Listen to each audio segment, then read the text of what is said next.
The grand hall buzzed with celebration as candles flickered over an elaborate cake.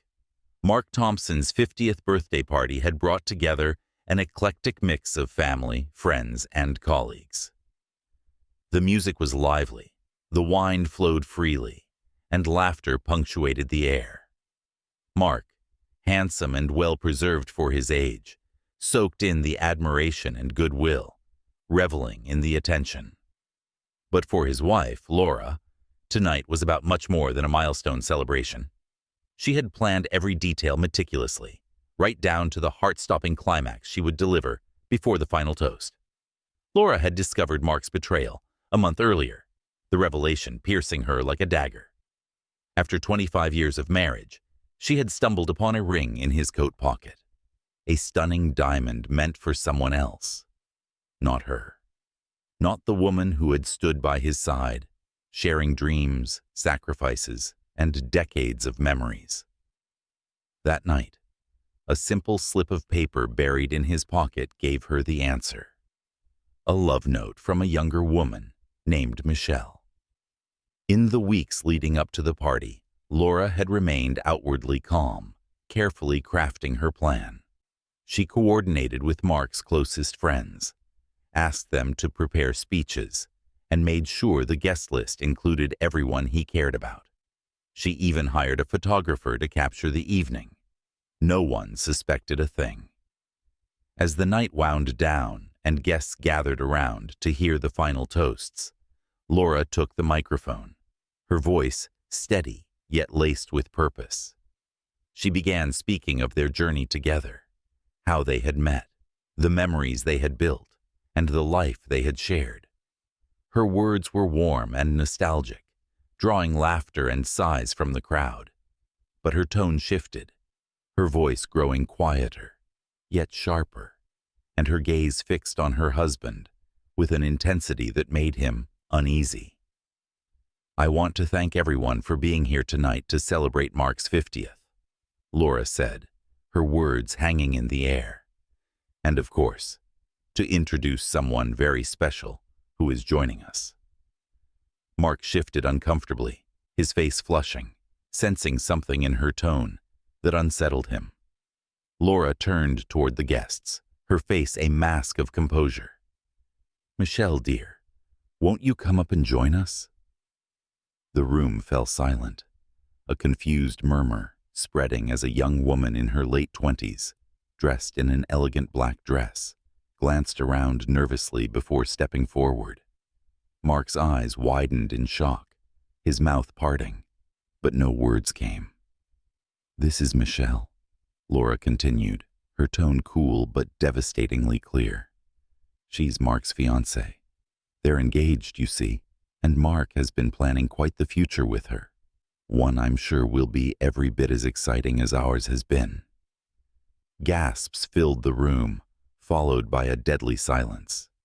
Mark stammered, his face ashen, trying to explain, but Laura didn't give him a chance. She lifted her champagne glass, her hand trembling only slightly. "To new beginnings," she said, her voice steady. "For all of us." Laura placed the microphone down and walked out, leaving the stunned crowd behind. Mark was left scrambling to salvage his reputation, his double life now shattered in full view of everyone he held dear. Michelle, eyes brimming with tears, backed away into the shadows, realizing she had been a pawn in Mark's deception as much as Laura had. As Laura stepped outside, the cool night air hit her cheeks, and she drew in a deep breath. The weight of betrayal that had hung over her for weeks lifted, replaced by an exhilarating sense of freedom. She walked away, leaving behind the man who had thought he could play two roles, oblivious to the fact that his lies would eventually tear his world apart.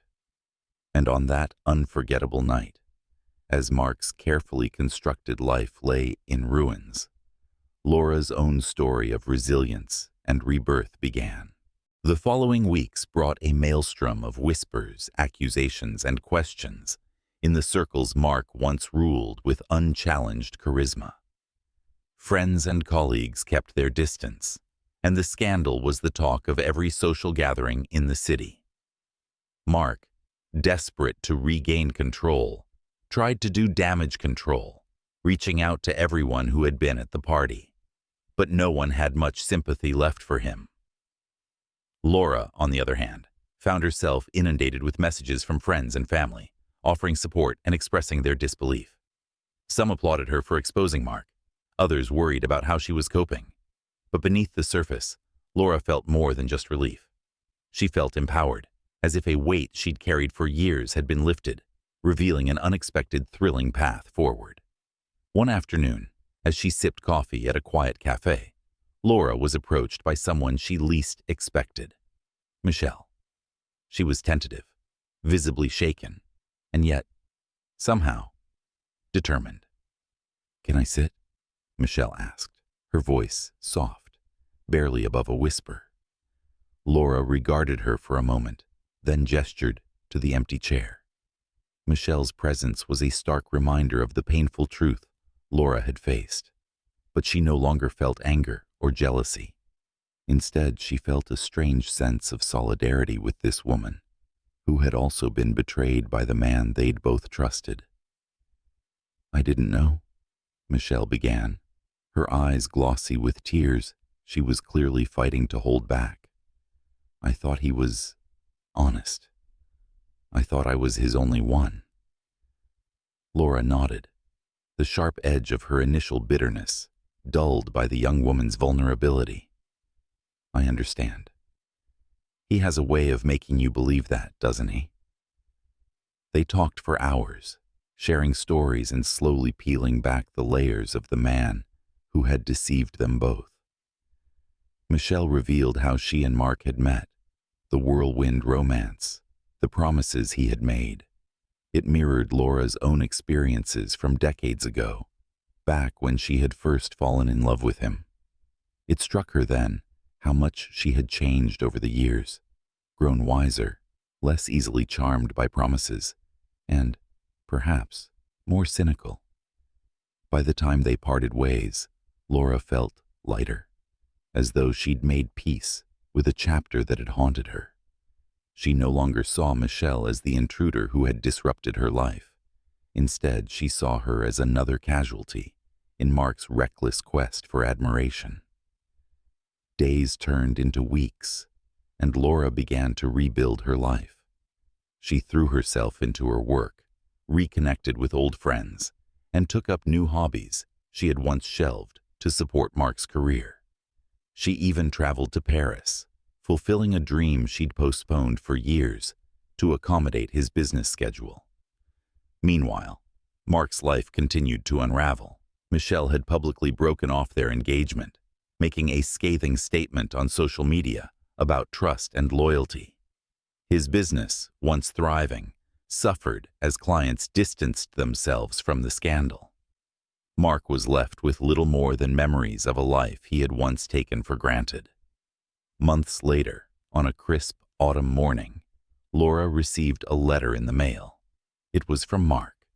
In his handwriting, familiar yet somehow foreign now, he poured out apologies, attempts at explanations, and pleas for forgiveness. He admitted his mistakes, confessed his loneliness, and, in a final desperate bid, asked if she could consider giving him one last chance.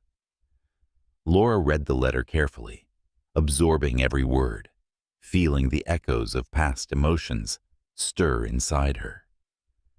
But she was no longer the same woman who had organized that fateful birthday party. She had found a strength within herself she never knew existed, a life beyond the confines of her marriage, one full of possibility and promise. With a steady hand, Laura penned a short, simple response. "I forgive you, but I won't come back. My life belongs to me now." She sealed the envelope, dropped it in the mailbox, and walked away, embracing the freedom of a new beginning. Months rolled by, each one bringing Laura closer to a life she had never dared to envision. With her newfound freedom, she embraced every opportunity that had once seemed distant. She joined a writing group, took up painting, and spent weekends hiking trails she'd only dreamed of exploring. Friends noticed the change in her. She seemed lighter, brighter, as if a dormant part of her had awakened. One evening, while attending a gallery opening in the city, Laura bumped into an old college friend, David, someone she had once shared long conversations and dreams with during late-night study sessions. They had lost touch over the years, both consumed by their respective marriages and careers. But as they reminisced, Laura felt an unexpected warmth rekindling, as if they were picking up from a pause, rather than a decades-long silence. David had gone through his own struggles, having recently separated from his wife. He too was in a place of rebuilding, of discovering who he was outside of his marriage.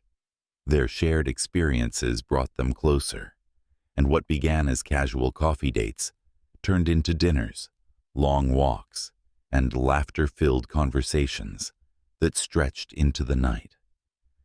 As the year neared its end, Laura found herself reflecting on the journey that had brought her to this point. She felt no bitterness toward Mark, only gratitude for the clarity his betrayal had given her.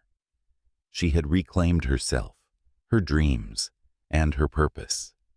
She was no longer someone's wife, defined by his actions or identity. She was Laura, whole, independent, and ready to embrace whatever came next. On New Year's Eve, as fireworks lit up the sky, Laura stood on a rooftop terrace beside David, her heart brimming with hope and excitement. They toasted to new beginnings, to unexpected paths, and to the freedom they had both fought so hard to find. She no longer felt like a woman scorned. She felt like a woman reborn.